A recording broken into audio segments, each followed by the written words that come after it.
Hello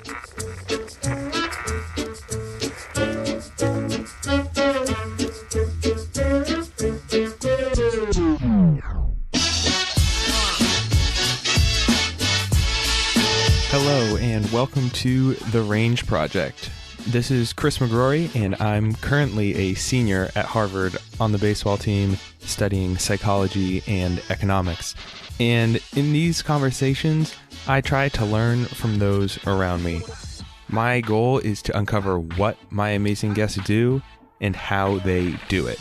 So that means getting the tools, tactics, and routines they use, plus the mental frameworks they have, so you and I can apply them in our own lives. And today we have a special episode because I got to sit down with two amazing people, Rachel Freed and Lizzie Gummer, and talk about all things friendship. Now, on the surface, this conversation is unlike those of the past where I dig into the impressive accomplishments of my guests and break down the tactics and mental frameworks that got them to where they are today.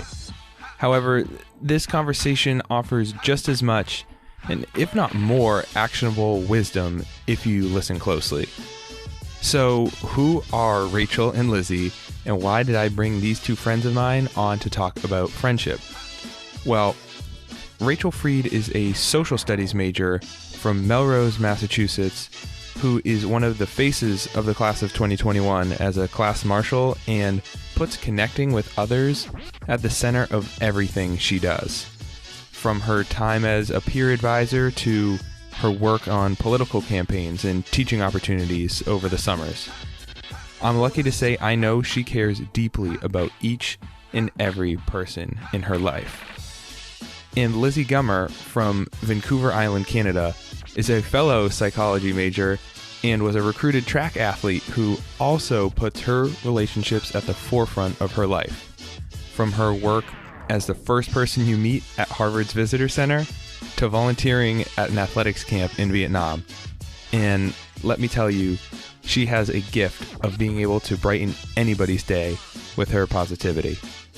And in this conversation, I had the pleasure of diving into how these two cultivate such a strong relationship and how they think about friendships more generally. Along the way, you'll hear the role working on themselves has played in best being there for each other, the sense of duty they feel to invest in every interaction they have, and how sharing favorite books over quarantine while across the continent actually brought them closer than ever before. Now, these two don't just recount what brings them together. No, they share how they are there for each other in all counts and the emotional skills they have to be the best friends they can be. So with that said, please enjoy the conversation with Rachel Freed and Lizzie Gummer. Hello, Rachel and Lizzie. How are you two doing? Good, Chris. How are you doing? I'm wonderful. Lizzie, how about you? I'm good. We are back at it with a special episode with two guests. So maybe just for the listeners, Rachel Freed and Lizzie Gummer, could you just introduce yourself, say where you're from so the listeners can put a name to a voice?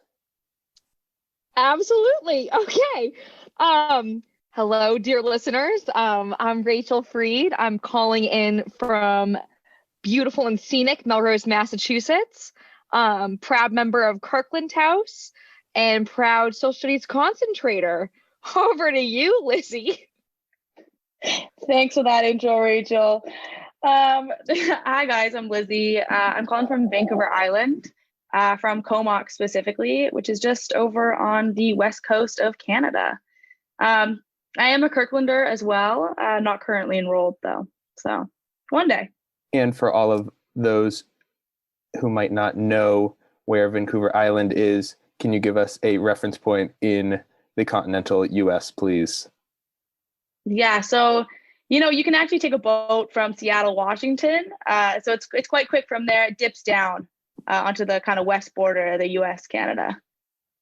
Some may say it's located too far from Melrose, Massachusetts. Some may say it's actually almost the farthest. Which is exactly what we will get into today. So Rachel and I were talking, as we do, and we're thinking of ideas that would be fun to discuss. And she brought up the great idea of bringing Lizzie on to chat with us about long distance friendships. So just to paint a picture, these two girls are the queens of friendships. They value. That's a nice thing to say, Chris. Well, I'd only say it because it's true. And they just value their friendships more than anybody else I know. And so I want to hear how you guys have worked through the situation of the COVID pandemic and how you guys have maintained your friendship over the past 8 or so months. I laugh because Chris and I are friends, so that's like a very nice thing to say to somebody who is your friend, to have them be like, oh, you cherish your friendships. That's a resounding endorsement of a friendship. So thank you. Lizzie, do you want to start? Do you have any sort of opening? Yeah, like in terms of Rachel and I, like in our friendship, I mean, friendships like across the board have really changed a lot, especially being for me, like on the other side of the continent, really. Whereas like obviously with the COVID situation, like large gatherings, super limited, but like people are still very much seeing each other, you know, in a distance way. And it's been very different for me to not have even the option to, you know, see familiar faces from school. Everything is online or kind of by text. And like that's changed a crazy amount because as much as at the beginning of like when we had just left school, how it was, you know, everyday FaceTimes and house parties and texting and Zooms, like that fades over time. And it's kind of been interesting to see like the people that I've really consistently hung on to, like really staying in daily contact with, and who other friendships might end up have been more, you know, weeks, days, or months in between, you know, text messages back and forth. Yeah, I don't know about you. I just like never. I go back a lot to that week in March. I guess 5 days really from when they What a told week. us that we were. Yeah, seriously, from when they told us that we were to depart campus for the semester. And I don't know, Lizzie, like I it's funny, me and you talking about it a lot because we spent a lot of time together that week, thank gosh. And just talking about like what this means for the whole world and on a macro level of people's safety and, you know, just the general stability of the world, but also what it means on a micro level of things like your very individual relationships with people and your college experience and whatever that means, or what it used to formerly mean and what it means today. And I just go back to you had that horrifically early flight home. What was like that had you whatever, we set that alarm for like 4 a.m. And well, this let's was, be clear. this was Sorry, in the Chris. midst. This was in the midst of trying to get a international flight. So this was when borders were being shut down and you didn't know when. Yeah, so it actually started off with me having actually an original flight to North Carolina for spring break. And I quickly realized that was not exactly going to be my flight out. And so I had booked a flight home, you know, as soon as they told us to go home. I think I booked one, you know, within hours. And I had, I think, 3 flights canceled. They would send me an email just, you know, due to COVID. One was a couple hours before. It said, yeah, the flight was canceled due to COVID. And who was laying in my bed with me? I wasn't even on the phone with my own father. I was on the phone with Rachel Freed's father, trying to find me a flight home. And, you know, we booked oh my one. God, and I'm calling Air Canada, and Air Canada is saying that due to the high number of callers, like we can't even place you on a wait list right now, like to wait on the phone. They were just like try and call back at like an awful. Yeah. And I mean, Rachel and I are not known for being, or I guess I'm trying to find the words. I guess, we're not great at managing our anxiety sometimes. We're emotional and people. we're emotional people. And let me just tell you, we're sitting beside each other in bed, like, oh my God, I'm going to die in Boston, Massachusetts. Like, I'm never getting out of this room in Kirkland. We were freaking, like, and we found a flight. Well, I was you'd fine. I was on a freak out flight. and I'd be fine, and then I'd freak out and you'd be fine. And so one person would be calming the other. Like, that's a good support thing, I think you and I have. Yeah, and then for a bit, I was living with Rachel for 2 weeks. That was the plan. Yeah. All of my belongings were being moved there, but I did get a flight out. And it ended up, I left campus at 4:30 or 5. Yeah, I just remember I was so upset about Lizzie leaving, so we slept in my bed the night before. We actually didn't sleep that much because we were at China King at about 2:30. Went to bed at 3, and then I was like, see you in 45 minutes. Yeah. A quick nap and before she showed me out. Ugh, yeah. But that's what I feel like you do. Like, that's one thing is like, I'm just so grateful for that week.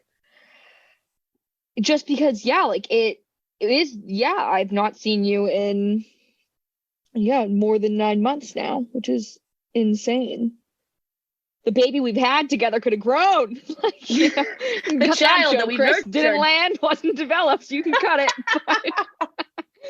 But could have been something if I gave it some thought.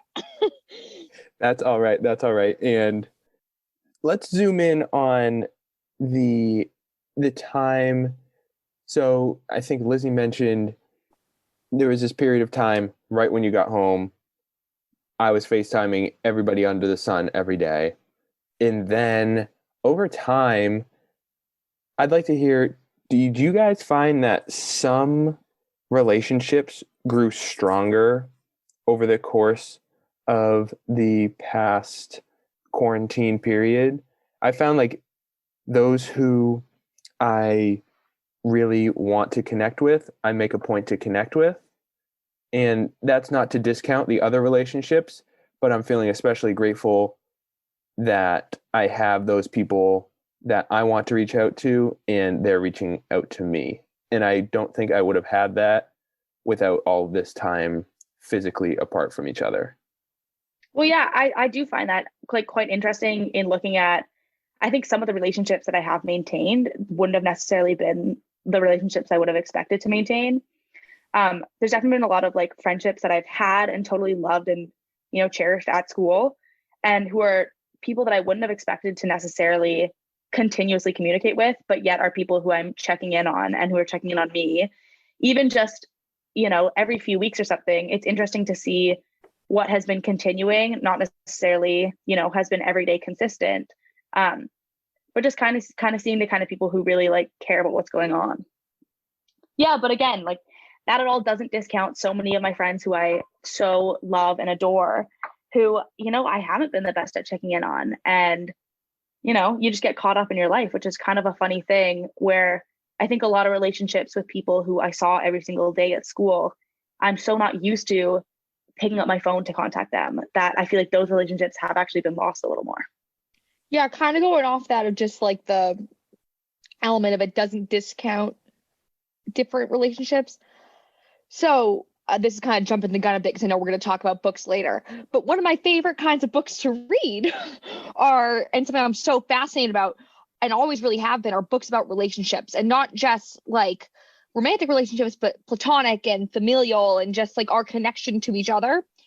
And I've been and like a lot of those books have been about, friendships, and specifically female friendships, and which are, the subject of a lot of really like, I don't want to say derisive, but not necessarily flattering or as multifaceted, depictions as they should be. Like look at like a movie like Bride Wars or something else that kind of focuses on, the supposed cattiness of female friendships, when I don't really think I've not really always found that to be the most accurate reality. But I'm interested in this concept of seasons of friendships, and like being like, do friendships, come and go? Like, is it that right now you've grown apart from somebody and that's the state of being? Or is it something that, it's like Lizzie's saying, like it's catalyzed by an event and that you're propelled apart from each other, but I wonder if you come back together, So yeah, the idea of a season being, in winter, everything goes away, but it returns again in spring. But yeah, I definitely think, to answer your question about are there friendships that you think have grown stronger, Liz, I definitely think we have. I 100% agree.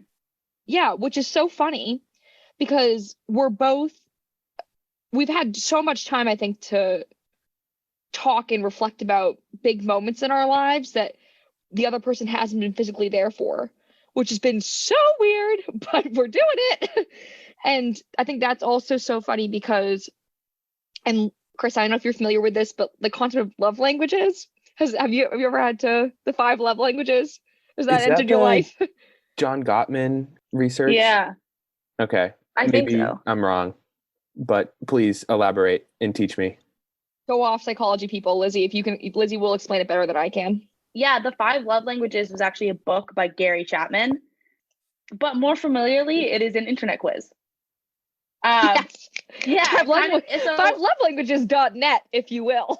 Okay, so please teach me. I'll tell you about the 5. So number 1, my personal favorite is words of affirmation. I think Rachel and I share this, and that is whether in a friendship or a romantic relationship, basically what it says, I love you, I affirm you, like you are deserving, like any kind of like affirming language. There's quality time, which is quality time spent with your partner or a friendship. There is giving gifts. So that's like the physical, giving of material goods. There's acts of service. So that's, doing little things for your friend or your partner and, going out of your way to make things easier or better for them. And then the last one is blanking. Rachel, fill me in. Oh, it's physical touch. How could I not know? And that one, hugs and kisses, baby.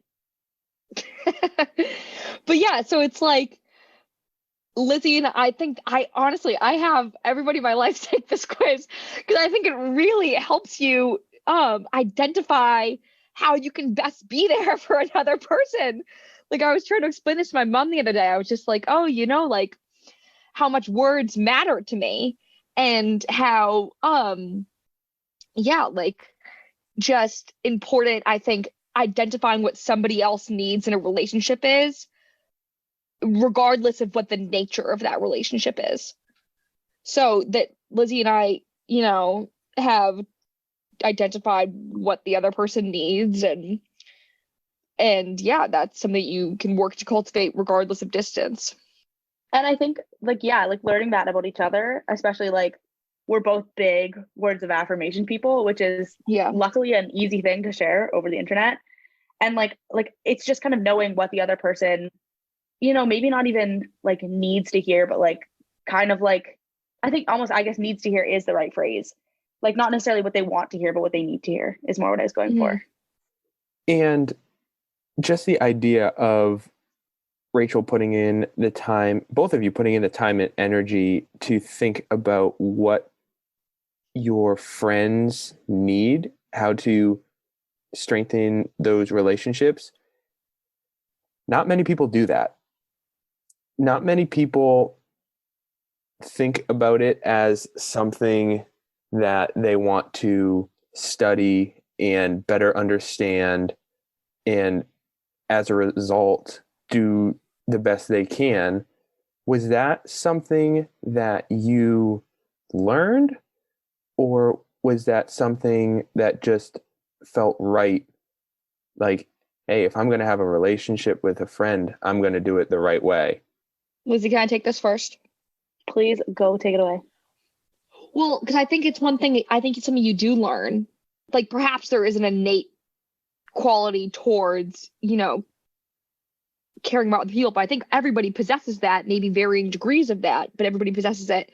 But one thing I really admire, I think that you pick up like little bits of other people throughout your life, and you can find things that you identify and how another person treats you that either you do or you don't like, and you can bring that into your own life. So a great example is there are an endless list of things to admire about Lizzie and how she goes about her life and how she goes about her relationships. But one thing I really, really admire about how she treats me, and am unbelievably sure that she carries this into other relationships is how individually like heard she makes me feel, and how she always validates what I'm saying, and oftentimes can like anticipate like why something would be making me upset. And I think this is a big thing too, for a lot of women, of often being made to feel, especially emotional women, like your feelings are overblown, when Lizzie never makes me feel that way. Like she always makes me feel like, oh, like, yeah, like what you're feeling is valid and right. And I think that's really helped me come into my own kind of feeling of like, oh, like it's okay to be an emotional person. That's not a weakness, it's a strength, because it lets you, yeah, there's nothing wrong with feeling a wide variety of things. And I've been really lucky that one of those things is unbelievable love for Lizzie, which sounds so cheesy, but it's so true. And I think Lizzie, like this podcast is turning into like, oh my God, I feel this I love it. unbelievable like love letter. I Oh love my it. I'm God, here please. for it. I'm all ears. It just like makes so much sense to me coming from like the love of my life, Rachel Freed, you know? But I mean, it's true. Like it's easier to, I'm not necessarily easier, like it's, you know, but it is like, I mean, it is hard sometimes to like offer support and to be there for somebody, but it's so much easier when like you really feel like you deeply like understand somebody and like that they understand you back. For myself, I don't feel like I ever am worried about saying the wrong thing with Rachel, because like I know she accepts me for like everything that I do right and everything that I can offer to support for her, but like also that I know I don't know always the right thing to say, and neither does she, and she gives absolutely everything back to me that I would ever give to her. And it's kind of knowing that like no matter how much I have to lean on her, like she'll be there, and that she knows that she can always lean on me. And I think kind of like having that trust like between the two of us has been like really amazing for me, and has like kind of made me more open to being like, I mean, even just like to learning from Rachel, like learning like Rachel and I are so similar, it's actually crazy. Like she'll be texting me something and I'll be like, you're describing this exact emotion to me, and I'll be like, okay, wait, is this how you feel in this situation? She'll be like, what the hell, like how did you just put that into words? And I mean, that's really cool. Like, I think we've both done a lot of work like on ourselves over like our lives, and have come to understand like, you know, certain things that we feel, or certain like ways that certain things affect us. And that happens to be really similar between the two of us. And so maybe something that like I have like kind of conceptualized and come to put words to is maybe something that, you know, Rachel hasn't yet, or Rachel has an emotion that she's really processed a lot and she can put words to that I don't really understand. And I think we give that back and forth to each other. Yeah, and not to make this too scientific, but I like what you said about how I understand it. Like the work on yourself in better understanding yourself makes you more available for your friends. And you can just be a better support system for them when you feel comfortable with yourself. I think it is an enormous privilege to be able to work on yourself, because it requires the time and the bandwidth and the energy that you otherwise might not have if you hadn't been afforded those opportunities. So I want to say that, because that's a big thing. Like that is, I think, yeah, something I've been really, really lucky to have, is that I've had those spaces afforded to me, or that space afforded to me. And it's a ongoing process. And I was saying to somebody the other day that I just think that it's such a crazy part of life that like you're still learning things about yourself. I think that's unbelievable.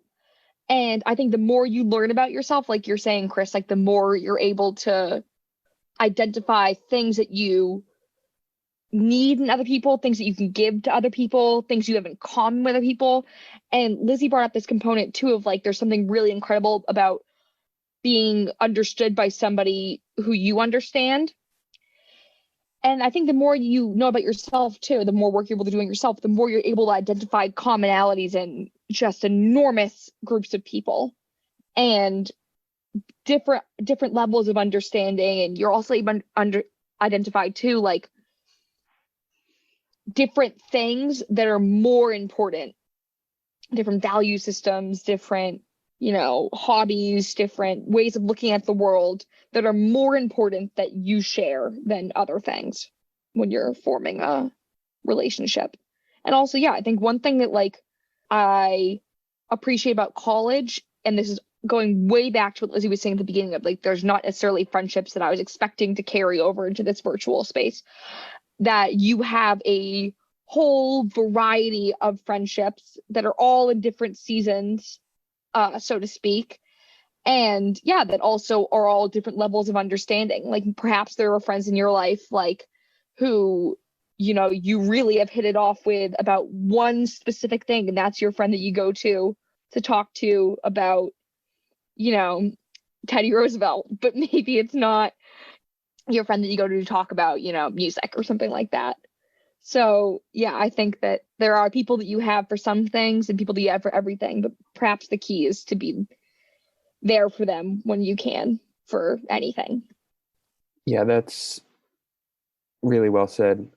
And I'd like to note just some things that I think the two of you do particularly well for me, and just as friends of mine.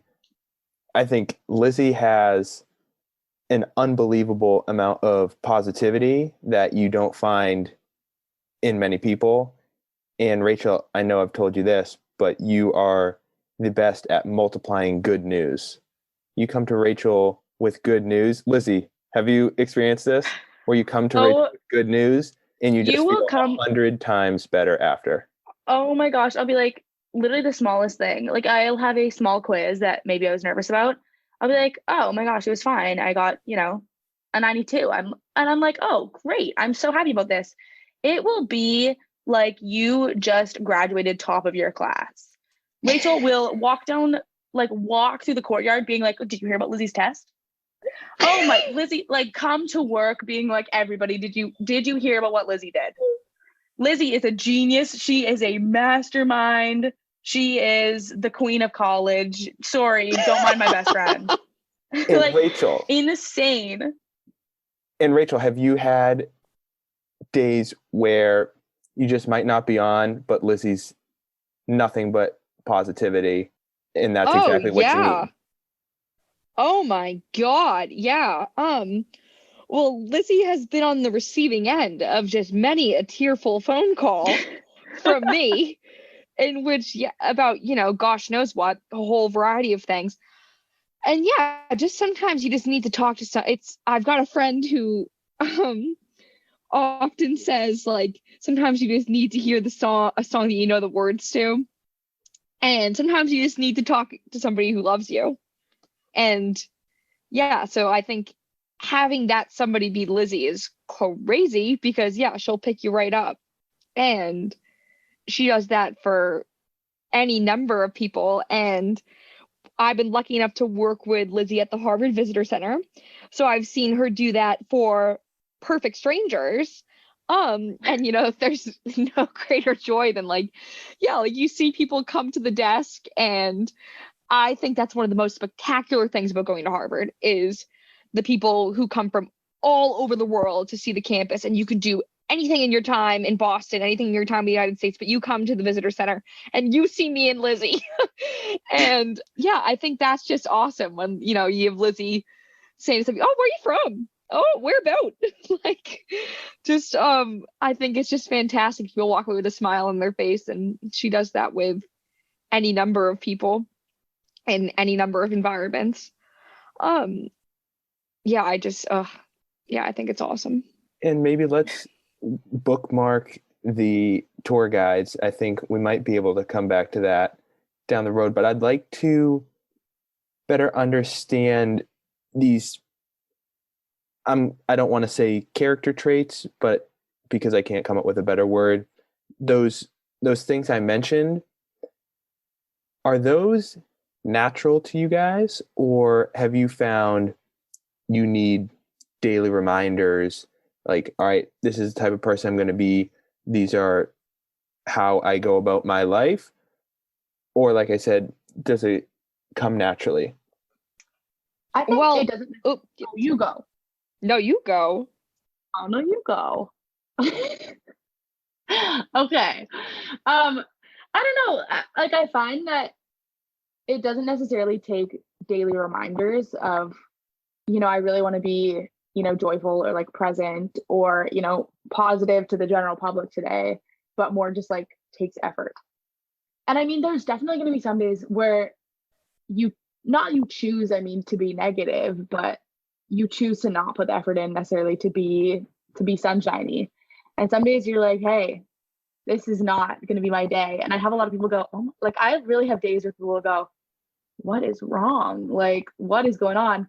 And like, and I mean, sometimes like I remember this more like clearly at school where I'd be, seeing large groups of people where you're just like, I just don't want to, put on face today.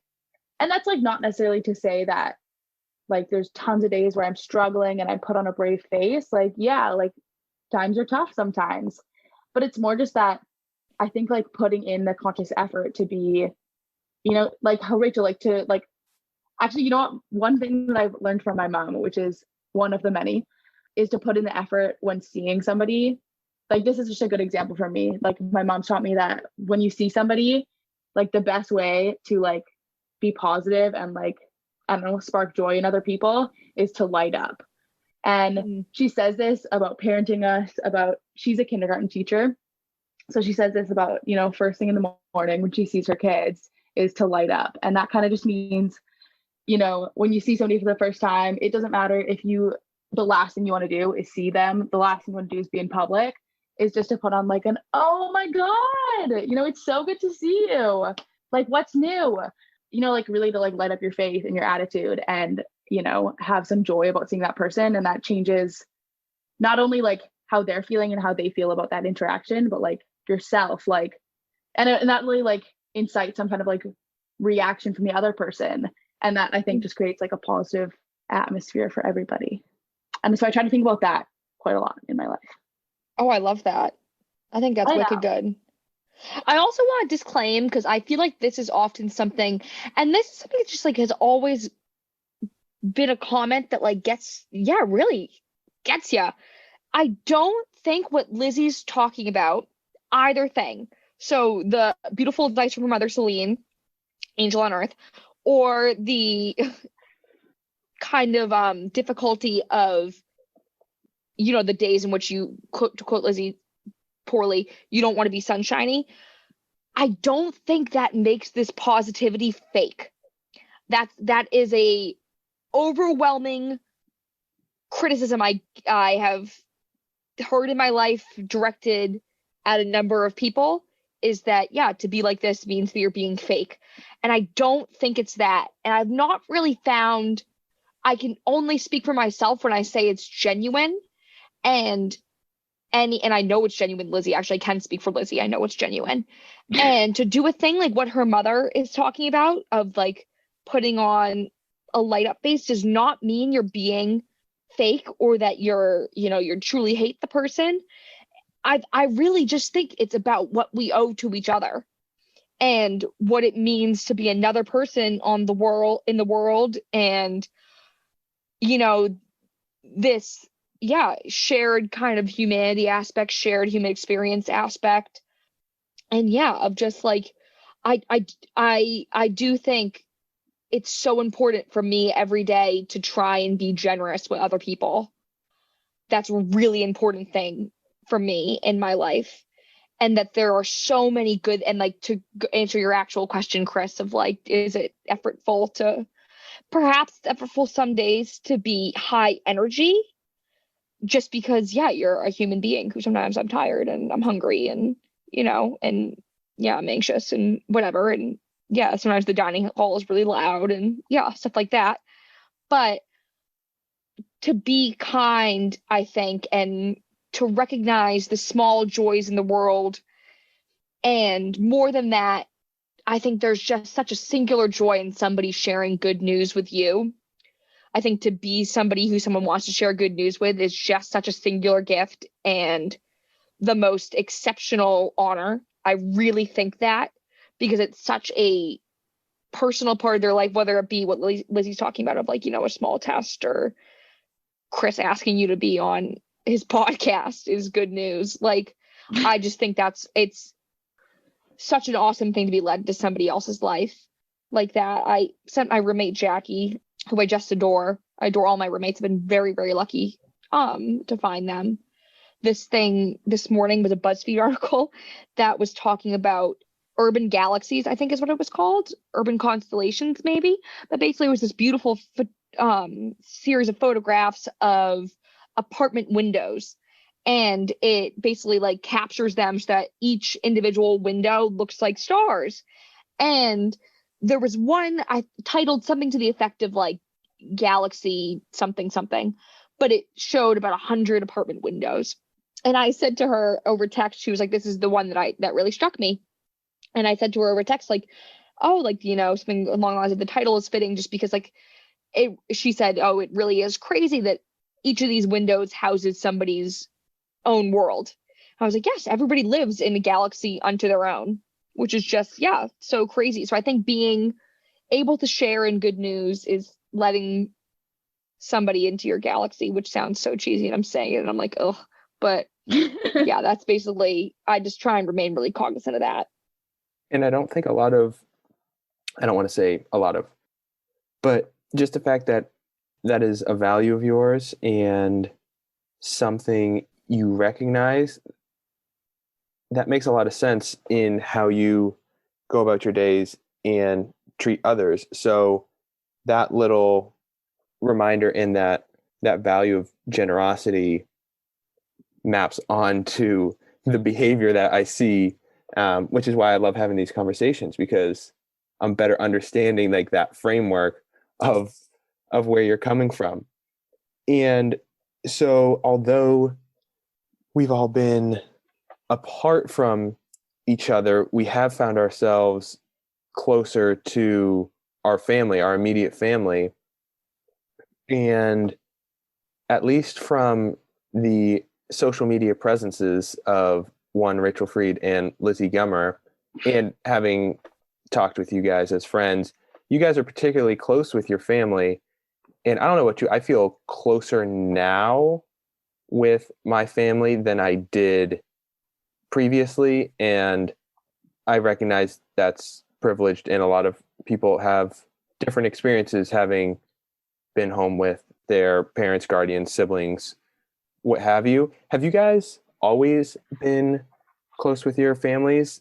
And then I guess maybe reflect on how that's changed since since we've all been living in our homes. I've been so grateful like to be back with my family, and yeah, to have like the ability and the privilege to like have a really like safe and loving home to come back to.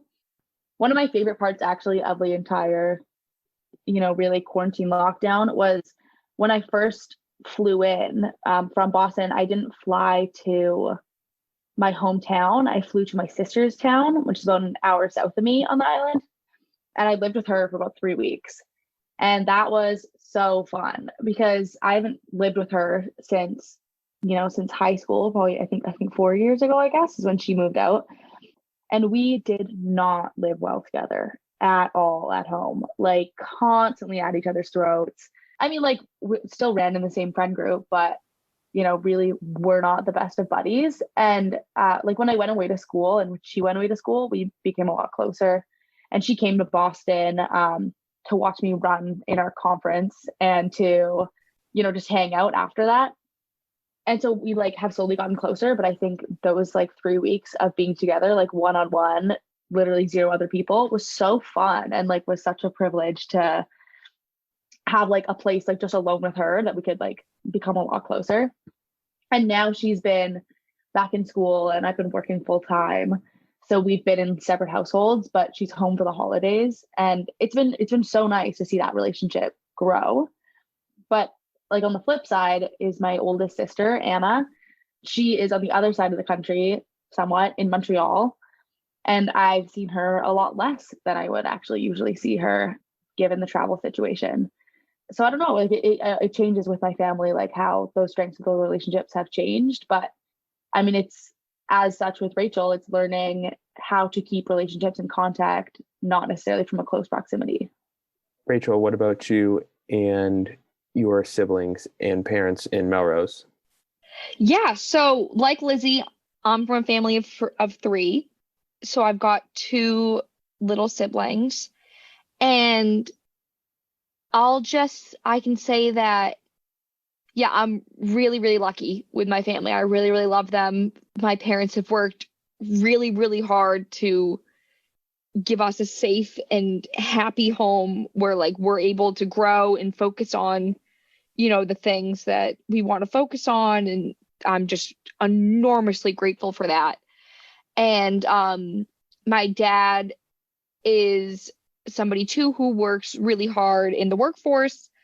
And so he was somebody who, basically the whole of my childhood was away a lot on business. And so I've really been lucky that this has been a time that he's been able to work from home, which is not the reality for an enormous number of workers across, the country and the world. So that's proven, I think, really phenomenal in a number of ways. One, because I think it really has shown me outside of my own family, who were very lucky that a lot of my family is teachers and healthcare providers, my extended family. But, it showed me too, just, the very real luck that it is or privilege that it is rather, to be able to work from home. But it's also just been really, really great to have him here, I think, and not something I'm very familiar with. I remember the first 2 weeks of quarantine when it was really, we were in that gray space of, how long are we going to be here? Where it was just crazy to have him home for 2 straight weeks. It was crazy. And yeah, now we're going on. We have transformed I live in the attic of my house. And so there are 2 rooms. It's my bedroom and then what was a previously entirely unfinished, like I'm talking beams and like no insulation and all of that and everything we own in the house. So like all of our baby clothes and, all that kind of stuff had lived up here. And yeah, my dad worked with my uncle and they remodeled it. So now it's an actual place with insulation and my dad's able to work up here.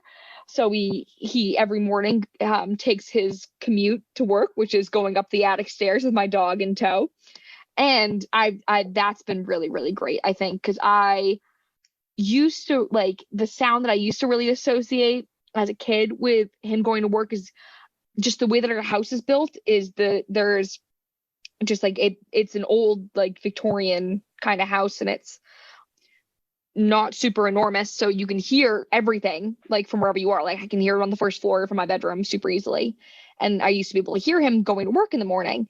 And I also used to really associate the sound of the car with him going to work, like of him saying hi to whoever was driving him to the airport. And now I'm able to associate him coming up the stairs, which I really like. That's like a cool kind of thing.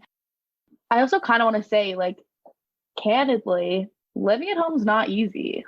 As much as I really love and value relationships with my family and my siblings, like, it's not something I've had done for like quite a while. And it's kind of crazy to see how my relationships have changed and how I differently see my parents since going away for a while and only really coming home for short breaks at a time.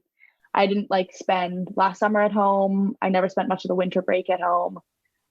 And, learning to relive and to live by other people's schedules has really changed a lot. And my routine that once was in school has completely flipped. Yeah. Maybe not completely flipped, but You're in the workforce now, though. Yeah. And I mean, I don't know. I guess I just kind of wanted to say, like, living at home is not necessarily all sunshine and roses. And while those relationships, have strengthened in ways, they've also been like definitely tested in other ways. What have you found to be the most challenging now living at home? And I think for me, it could just be not being able to see other people, but what has it been for you two, if you have any thoughts on that? For me, I think what has so dramatically changed, especially because I've been with my parents since the very beginning, I never lived with friends or anything in the area, was just like strictly like time schedules, like used to, I'm going to eat around this time. Oh, I'm hungry now. Or, I kind of feel like doing this now. And I really haven't had to, coordinate with anyone else in a really long time. And I think even just like lining up like, hey, you know what, I'm hungry now is something that causes more tension than I think I could have expected. Do you have any thoughts, Rachel? Yeah, I think for me, when I'm at home, I spend a lot more time alone, which always makes it more difficult for me when I'm back in a really social setting. Especially like I think that's kind of how everybody's feeling. One of my roommates sent a New York Times article, I think it was, into our group chat that was like, oh, like in the wake of the pandemic, or which not in the wake, we're still in the thick, baby. But in the midst of the pandemic, we are seeing that like people are like social awkwardness has like reemerged, and she was like, oh, like don't worry guys, we can all breathe easy, like it's not just us.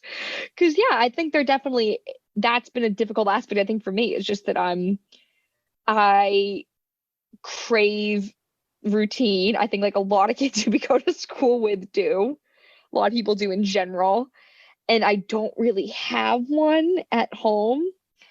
And yeah, so I think that just kind of keeps me in this weird limbo kind of thing, which has just been the difficulty, I think, of these last few months anyways. And I feel lucky that that's my difficulty, has been uncertainty and not like certain, very concrete and often tragic difficulties. But I definitely have had issues with uncertainty relating to time and how long this has lasted and how long it will last. And I just want to say thank you, Lizzie, for bringing that up, because it isn't all sunshine and rainbows. And while I've also found personally my relationships with my brother especially has grown stronger, I think it's important to note that this time has been challenging in unique and unpredictable ways. So thank you. And maybe transitioning into you two more individually, and then also in doing so, seeing how your individual interests serendipitously overlap great word. in ways that we were chatting before hitting record that emerge over time that you couldn't have anticipated. Maybe if you could just speak to some of those areas that give color to your relationship. Want to talk about books, Lizzie? Well, do we want to talk about books? We can talk about books. Oh, let's talk about books. Hey, you know what? Let's talk about books. Lizzie and I have been waiting for this. One thing that completely during quarantine has absolutely changed how I think Rachel and I view each other, which is silly to say because it's not actually our own words, has been reading each other's favorite books and like really taking time to, think through them and think about why the other person connects with this book and what they see in it that makes it so special to them. During kind of the beginning of this, actually all throughout like the last few months of school, Rachel told me, no, you have to read Normal People. You have to read it. And, during like actual class time, I can't say that I did tons of reading for my own pleasure. It was a lot of, just school books. And as soon as we were in quarantine, I was like, hey, this is a perfect time. And I'll let Rachel kind of speak to, her own world of Normal People. But what Rachel read of mine is my favorite book, is called A Little Life. And it's this ginormous novel that I just find to be the most absolutely touching piece of literature that I have ever experienced in my life. It is truly traumatic, truly so far from anything I've experienced or could begin to understand in some ways, but yet is like so incredibly poignant to me. It's definitely like based around friendship. Like, of course, there's love and like there's trauma and there's so many other aspects of the story, but I think the core kind of theme of it is basically just like real, true friendship and like loving irregardless of, history or situation or, physicality or emotion or what somebody's going through. And it's just like a lot about kind of like that anxiety of acceptance, I guess. Ooh, so well put. Well, thank you. And it's a really personal book for me, which is funny. It was gifted to me by my mom's best friend just because it was something she loved, and she shares a lot of books with me. And I think she gifted it to me as a graduation gift. It's got a nice little inscription in it. And it's the only book that I brought, from home to college with me. I read it during my freshman year. We went to Manchester by the Sea and I read it on the beach. So I have, fond memories. Rachel's gasping right now. Public? Oh my God. I know Rachel and I, because I read the beginning of the book. And then slowly I transitioned to only reading the book in my bedroom. Actually, it didn't take me very long once I got going, because this book literally brings me to tears every time. And I'm not talking like small, like shedding tears. Like I sent Rachel Snapchats of me like sobbing, Yeah, it's like dry heave. like dry so heaving. Upsetting. It's so upsetting, and yet it's so touching. Yeah, and I'm gonna find that picture. Now that Rachel and I have shared that, it's like honestly more comfortable to talk about, I guess, which is so funny to me. Like, I did not write this book. This is not my book. Millions and millions of people have read this book, but it feels so personal to me. And I remember Rachel reading it for the first time, and part of me was like, oh, how do you like it? Like, what's going on? Here, Lon, I'll find a picture of me. A lot of me, when Rachel was reading it for the first time, was like, oh, how do you like it? What's happening right now? And I realized as Rachel started to, tell me what she was at in the book and her reactions, I was like, actually, I straight up told Rachel while she was texting me, honestly, Rachel, I don't want to hear it. I was like, I'm not ready. We can't talk about this anymore. I was like, we can't talk about it. I was like, Rachel, it's like you're reading my diary, which the main character in this book, like this man and I share so few qualities, or like there's why I feel like this book is my diary makes absolutely no sense, but yet it is so core to myself for some reason. And Rachel reading it felt like an invasion of my privacy, that I was like, I am letting you into this, but you can't actually tell me that you've read it. Yeah. And literally about like 2 or 3 months later, I was like, actually, now I've come around to it. Let's talk about the book. Like it was such a funny experience, because I would not have expected that. I was like, oh my God, please read the book. You'll love the book. And then she started reading the book and I was like, put it down. Don't read it. Yeah, no, it's so, yeah. Oh, I'm so happy to talk about A Little Life. I actually just reread it the past couple of days. And it's one of those, for me, when I read it, it's one of those books where like, I told Lizzie I read it in just, a span of a little over 24 hours, because it's just all I do is I'll read it. Like when I'm going to read, I'm just read it. So basically it follows and this is a total bastardization of the book, because it is way more nuanced than any short summary could ever describe. But it's 4 college roommates. It spans from when they're in college to about 25, 30 years later, and just covers that whole swath of time. And as Lizzie said, is a real testament to friendship. And on the first reading, I was really caught up in the actual individual events of the novel, and like, oh, like, your twists and turns and that kind of thing. But in reading it a second time, was able to appreciate things I hadn't before. And I think that, and perhaps this is what Lizzie was talking about in terms of like, it feels so personal, is so much of it is about, I think, your perception of yourself and other people's perception of you, and how those align and how they misalign, and all the things that are missed in between, and all the things that result because of that. But yeah, I think in any case, yep. No, go ahead. No, go.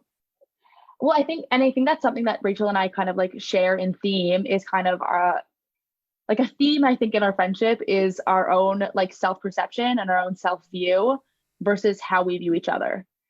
And it's crazy how many times Rachel will say something or something that she's feeling, and I'll be like, well, that's just wrong.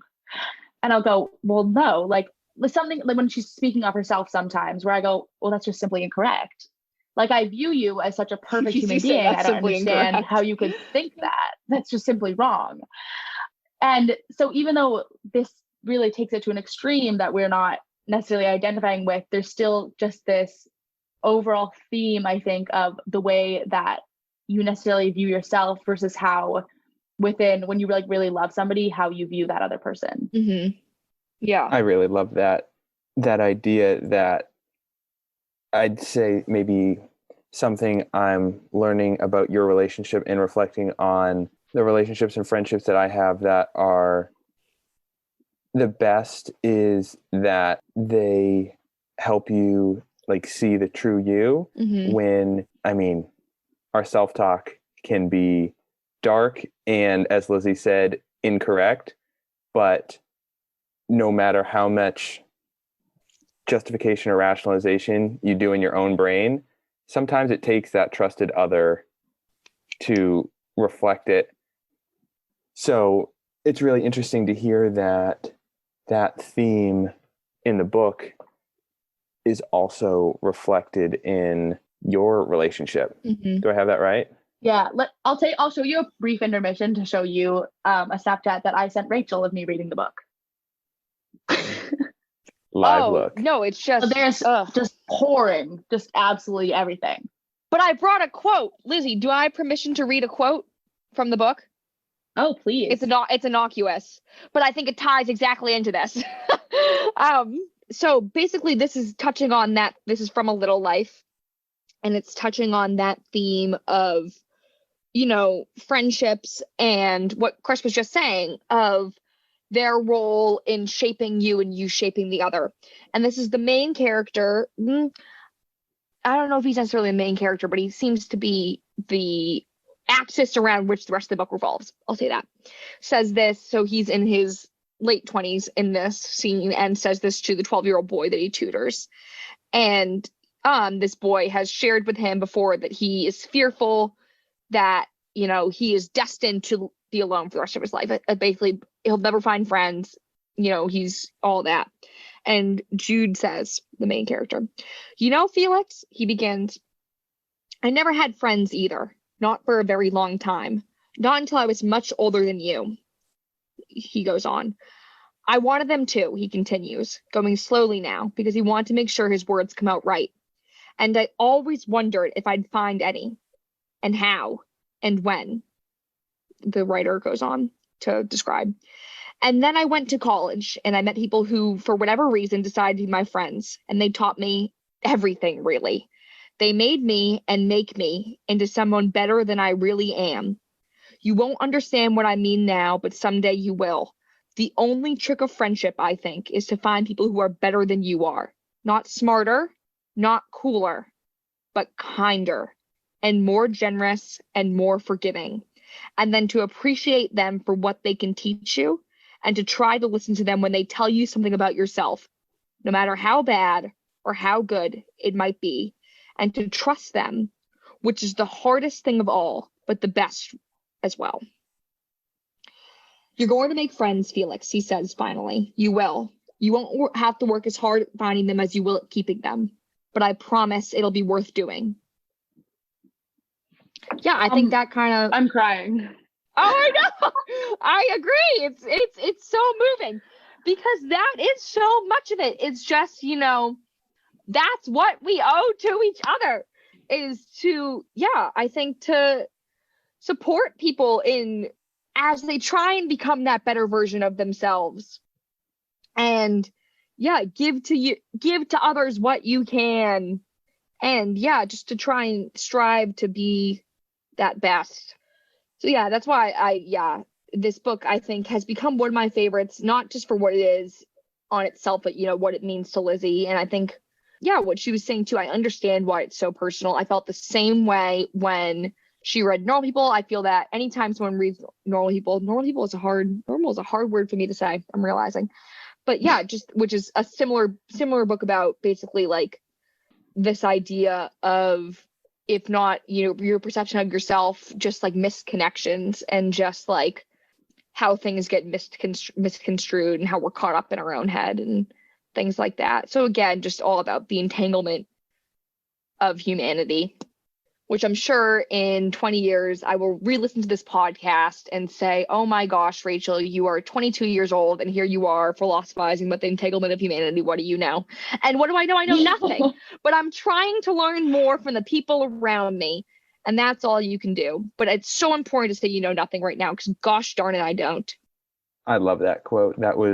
Thank you for sharing, especially for how personal that book is and how much it means to you two.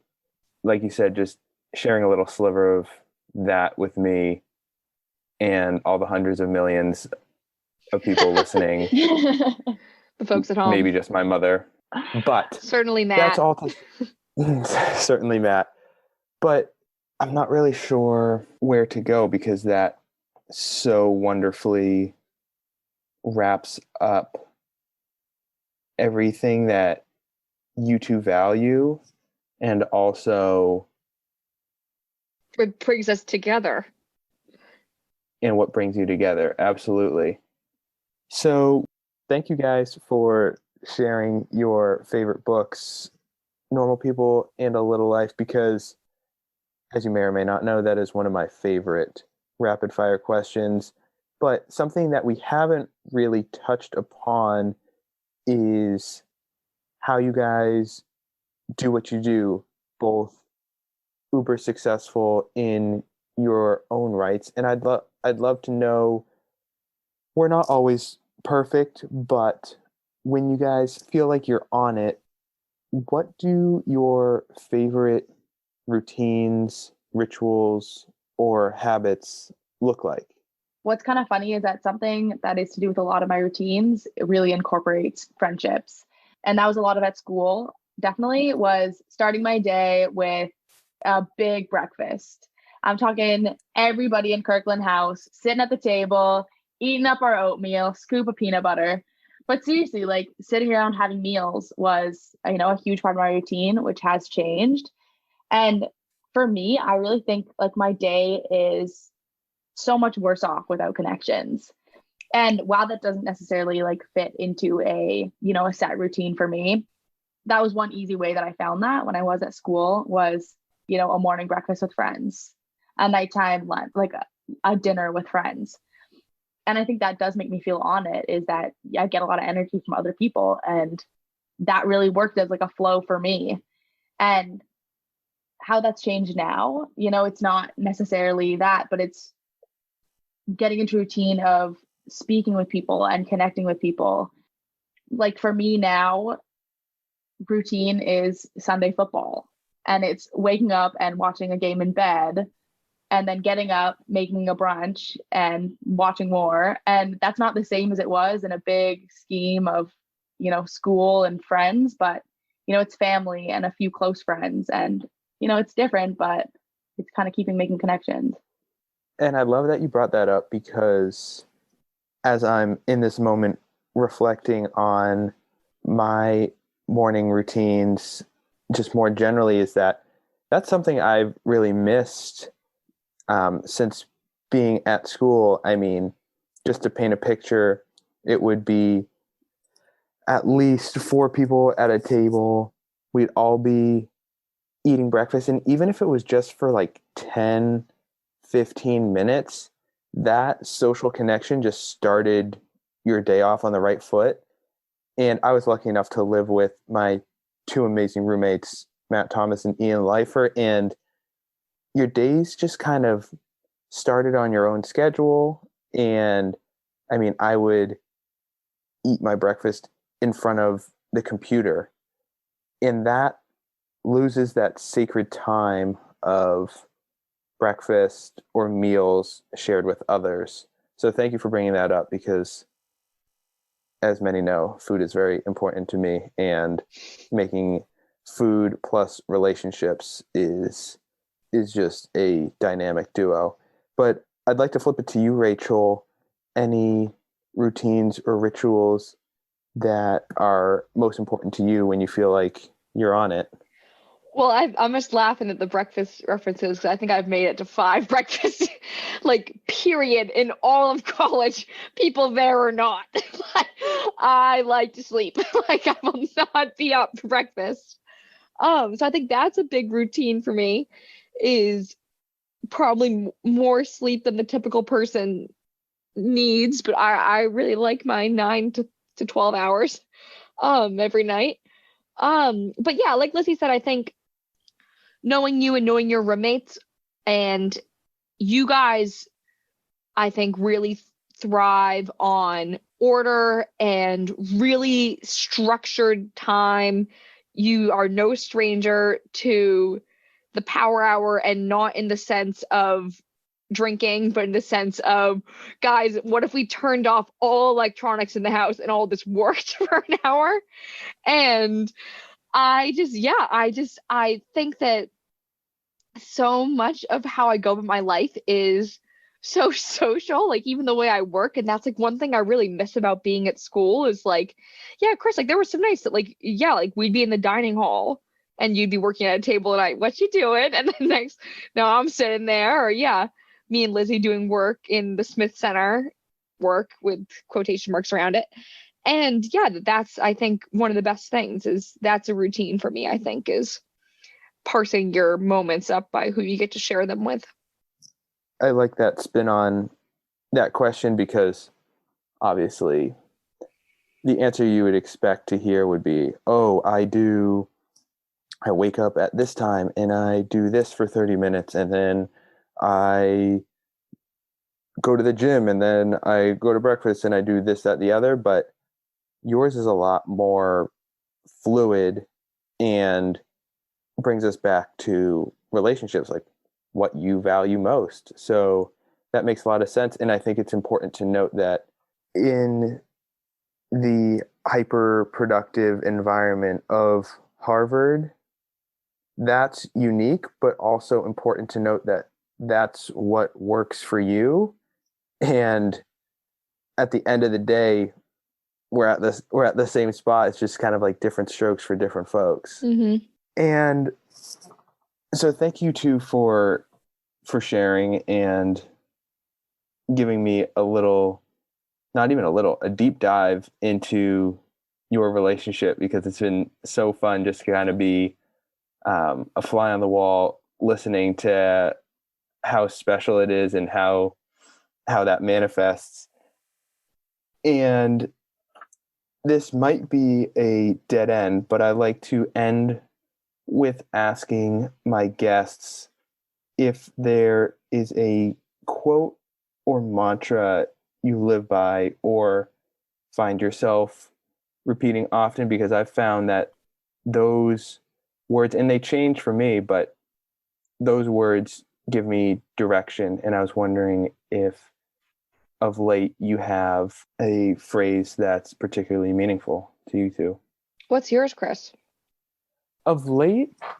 Because you've adopted the Matt Thomas method, no? Of the quotes on the walls? Yes. And maybe not to the same extent, but I'm just looking at next to my door. It's the big one for me is attitude is a choice. Mm.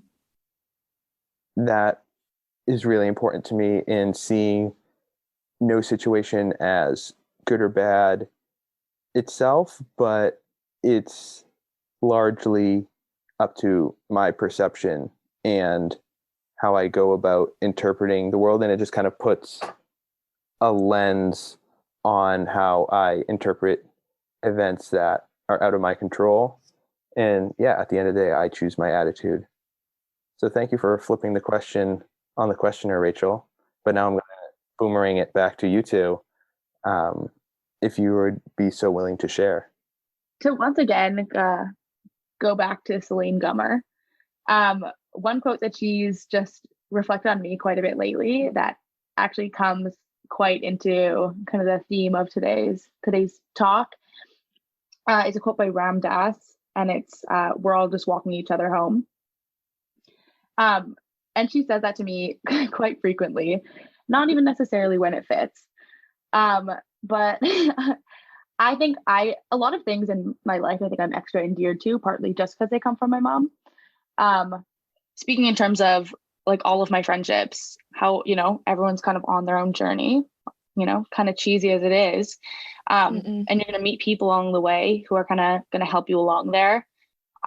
Honestly, Rachel is a newer addition to my life. Like just in the past year, we've become closer friends, and that's changed all through my life, throughout college. One of my good friends who I know we all know is Aislinn Devlin. She was absolutely paramount to my freshman and sophomore year. And we still talk all the time. And she was a humongous part of my beginning of my journey and helped me through some like really difficult times in the beginning of college, and is still fully there for me. And Rachel is fully there for me. And my parents are fully there for me. And so many friendships that I've made, my roommates at college. And I think it's kind of that thing where everybody's kind of working their way up to kind of their whole self. And as Rachel's kind of said quite a few times, is we're all just learning things about ourselves and about each other. And right now, like, we don't know anything. And so it's kind of this idea, I guess, of us all kind of being in it together, whatever kind of home is, whether it's some final concept of self, some, final destination, or whatever, somebody decides for that to be. It's just that we're all kind of in it together, like walking each other home. Yeah, that's really kind of like what I had never heard that quote, and I'm really, really struck by it. I just think it's so fantastic. Because I think it does get at the heart of it all, of what we owe to each other, and what we can find in each other. And that's kind of the quote that came to mind when you asked this question, Chris, was one I was trying to find. And it's actually from a tweet from Jelani Cobb, who is a staff writer for The New Yorker. And in the wake of Chadwick Boseman's death, he wrote the following.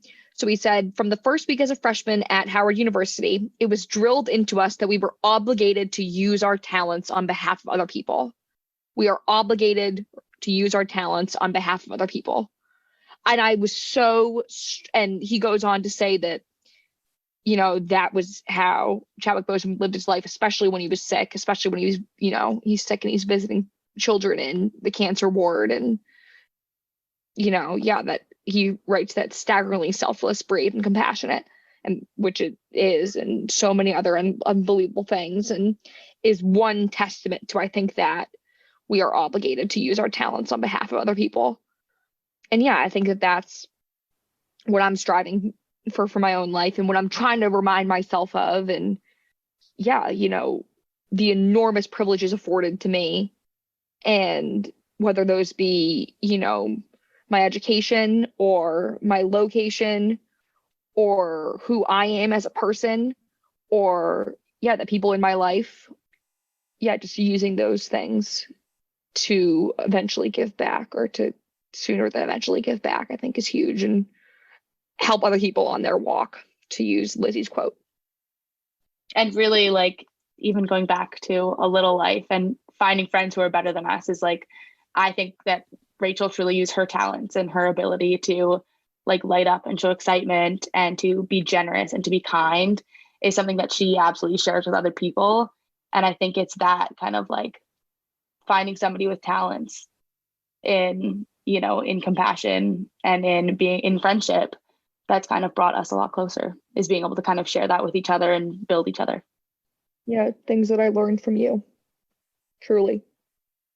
Thank you guys so much for sharing. And both of those quotes remind me just the idea that we're never walking alone, and more importantly, you're never going to reach the best version of yourself, whatever that is for you personally, alone. And as hard as you might try, and I'll speak for myself, as hard as I might try to do that, it's those people around you who are going to just multiply you and elevate you to reach that best version of yourself. So be on the lookout for those relationships, and then also feeling obligated to do the same for those around you.